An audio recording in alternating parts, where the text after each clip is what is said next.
కానీ ఉమ్మడి manifesto release చేస్తున్నప్పుడు కూడా ఈ మేనిఫెస్టోలో ఉన్నవి అన్నీ అమలు అయ్యే విధంగా నేను చూస్తాను. ఇన్ కేస్ అమలు అవ్వకపోతే టీడీపీ గల్లా పట్టుకొని నిలదీసేంత సత్తా నాకు ఉంది, నిలదీసైనా సరే మీకు రావాల్సినటువంటి సంక్షేమ పథకాలు అందించే బాధ్యత నాదే అనేటువంటి హామీ కూడా పవన్ కళ్యాణ్ గారు ఎలక్షన్స్ ముందు ఇచ్చారు.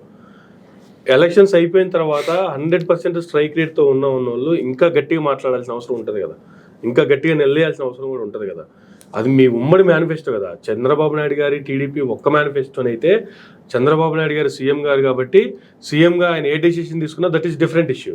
బట్ మేనిఫెస్టో జనాలకి ఇచ్చినటువంటి హామీ మీ ముగ్గురు కలిపి కదా, ముగ్గురు సమక్షంలోనే మేనిఫెస్టో రిలీజ్ చేశారు కదా. ఇప్పుడు మరి దానికి మిగతా పార్టీలు సమాధానం చెప్పాల్సిన అవసరం లేదా? అది స్క్రిప్ట్ చదివారు ఆయన, స్క్రిప్ట్ రాసి ఇచ్చింది చదివారు. ఇప్పుడు ఒక పార్టీ డైరెక్షన్లో వెళ్తున్నప్పుడు స్క్రిప్ట్ రాసి ఇచ్చింది. ముగ్గురు మేనిఫెస్టో ఎందుకంటారు?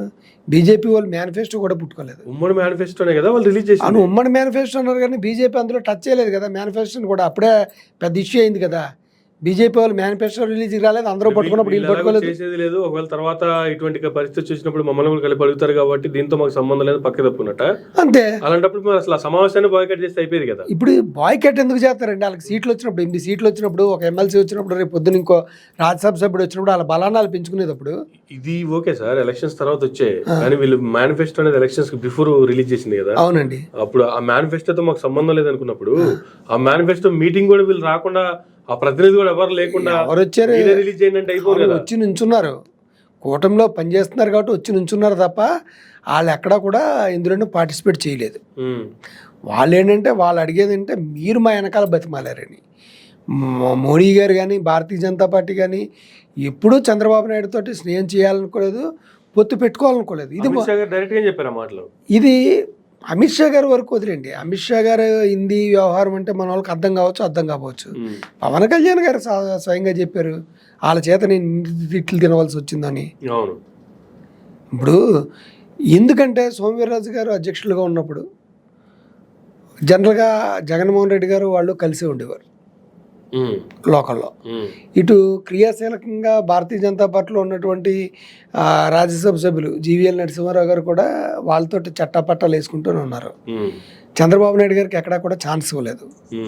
జగన్మోహన్ రెడ్డి గారికి ఎంత కావాల్సిన అంత ఇచ్చేవారు. ఇప్పుడు కూటమి ప్రభుత్వంలో వీళ్ళున్నా కూడా పైనుంచి తెచ్చుకోలేకపోతున్నారు అప్పు కూడా సరిగా. జగన్మోహన్ రెడ్డి గారు వెళ్ళిన టైంలో ఏది అడిగితే అదే. మరి ఈ రోజుకి అలాగే ఉన్నట్టుంది. ఇప్పుడు కూటమి ప్రభుత్వంలో వాళ్ళే చెప్తున్నారు కదా, ఆంధ్రజ్యోతి ప్రధానంగా చెప్తుంది అధికారులు వాళ్ళ వైపు ఉన్నారు, వాళ్ళకి తగ్గట్టుగానే మారుతున్నారు, చాలామందిని మార్చాలి, మనకి ఎవడు ఇంపార్టెన్స్ ఇవ్వట్లేదని పవన్ కళ్యాణ్ గారు అన్నారు. ఇవన్నీ చూస్తుంటే ఏంటంటే పైనుంచి వీళ్ళు కలుపుకున్నారు తప్ప కూటమి వాళ్ళు ఏమీ ఎగబాకలేదు మోడీ గారితో అనేసి. ఓకే, వాళ్ళు కలుపుకున్నారు, వాళ్ళు సీట్లు ఇచ్చుకున్నారు. కాబట్టి చంద్రబాబు నాయుడు గారు ఏం కామెంట్లు చేసినా ఉమ్మడి మేనిఫెస్టో అమలైనా పోయినాను ఎవరికేం సంబంధం లేదు. ఇక్కడ ట్రయాంగిల్ ఫైట్ అండి.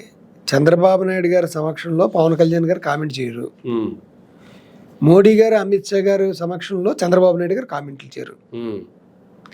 కానీ మోడీ గారు వచ్చి పవన్ కళ్యాణ్ పొగుడుతారు, పవన్ కళ్యాణ్ వచ్చి నాకేం లేదు అంతా చంద్రబాబు నాయుడు గారు అంటారు. ఇది జరుగుతుంది. మళ్ళీ ఒకసారి గుర్తుంచుకోండి,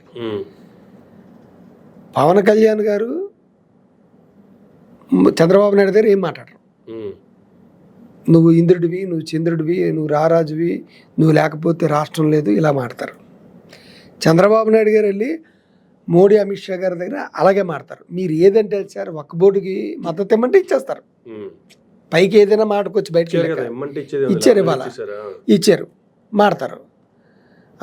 నువ్వు ఇంద్రుడివి చంద్రుడివి, మీరు రాష్ట్రంలో అన్ని సంవత్సరాల పాటు ఉండాలి అని మాడతారు ఆయన.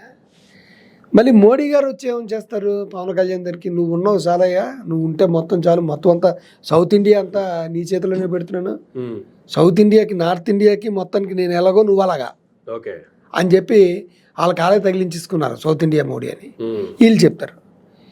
ఈయన వచ్చి చంద్రబాబు నాయుడు గారు సాగిలు పడతారు. ఇదెక్కడ విచిత్రమైన పద్ధతో, ఇదెక్కడ విచిత్రమైనటువంటి వ్యవహారంతో ముందుకెళ్తున్నారంటే ఒక రకంగా చెప్పాలంటే కోఆపరేషన్లో నాన్ కోఆపరేషన్. కోఆపరేషన్గా ఉన్నట్టుగా కనిపిస్తుంటారు కానీ బట్ నాన్ కోఆపరేషన్. ఎప్పుడప్పుడు ఆపరేషన్ పడుతుంది, ఆపరేషన్ పడిందంటే సెటకి వెళ్ళినట్టుగాని లెక్క బండి. ఓకే. ప్రజలు గమనిస్తున్నారు. ప్రజలు చాలా తెలివైన వాళ్ళు. ఎవరిని ఎక్కడ కూర్చోబెట్టాలో ప్రజలకు తెలుసు. ఫైనల్గా ఏం చెప్తారు సార్? ఫైనల్గా చెప్పేది ఏంటంటే, అభివృద్ధి లేదు, అప్పులు మాత్రమే ఉంటాయి. ఫైనల్గా చెప్పేది ఏంటంటే, మీరు ఏదేమైనా చేసుకోండి గవర్నమెంట్ తనది, ప్రజలతో మటుకు గేమ్స్ ఆడదు. అంటే గేమ్స్ అంటే ఇక్కడ నమ్మించి మోసం చేయడం. ప్రజలు నమ్మించి మోసం చేస్తే అందరూ కూడా వాయిస్ బయటకు చెప్పలేరు. వాయిస్ చెప్పలేనంత మటుకు వ్యతిరేకత లేదని మీరు భావించద్దు. అయితే మీ మీద ఇప్పటికే చాలామంది వాయిస్ ఇప్పుతున్నారు, ఇప్పుడు ఇప్పలేంది. వ్యతిరేకత బాగా మూటగట్టుకున్నారు. ప్రజలతోటి గేమ్స్ ఆడితే గత చరిత్ర, గత అనుభవం మీకుంది. ఎన్నిసార్లు కూర్చోబెట్టారు. గతంలో చంద్రబాబు నాయుడు గారిని అంటున్నారు, ఆయన ఒకసారి లాస్ట్ ఎలక్షన్ ముందు అన్నారు, ఏమీ చేయనటువంటి బీఆర్ఎస్ని రెండోసారి కూర్చోబెట్టారంటే నన్ను ఇంకెంత మెజార్టీతో గెలిపించి ఎన్ని సీట్లు ఇస్తారో అని చెప్పి ఆయన మాట్లాడారు. ఆయన మాట్లాడినా మీకు ఏ స్థానం కల్పించారో మీరు చూశారు. ఆ రోజు 23 స్థానాలతో కూర్చోబెట్టారు.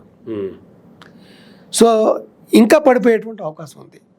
మీరు ప్రజలతో ట్రిక్స్ కానీ ప్లే చేస్తే, మీరు ఏదైతే చెప్పారో చేయండి. ఇప్పుడు నేను ఇవ్వలేను 6 పథకాలు అని ముందే చేతులు ఎత్తండి. అంతేగాని నాకు వీలు కుదిరితే ఇస్తాను, ఆదాయం పెరిగితే ఇస్తాను, ఆదాయం చెప్పండి. ఇంకా మీ అనుభవం ఏముంది? అవతల వ్యక్తిని మీరు ఎవరన్నా సలహాలు ఇవ్వండి అన్నారంటే మీ 40 సంవత్సరాల ఎక్స్పీరియన్స్ ఏముంది? మీరు మోడీ గారికే సలహాలు ఇచ్చారు నోట్లు రద్దు చేయమని. బిల్ గేట్స్ వాళ్ళు మిమ్మల్ని వచ్చి అడుగుతారు సలహాలు.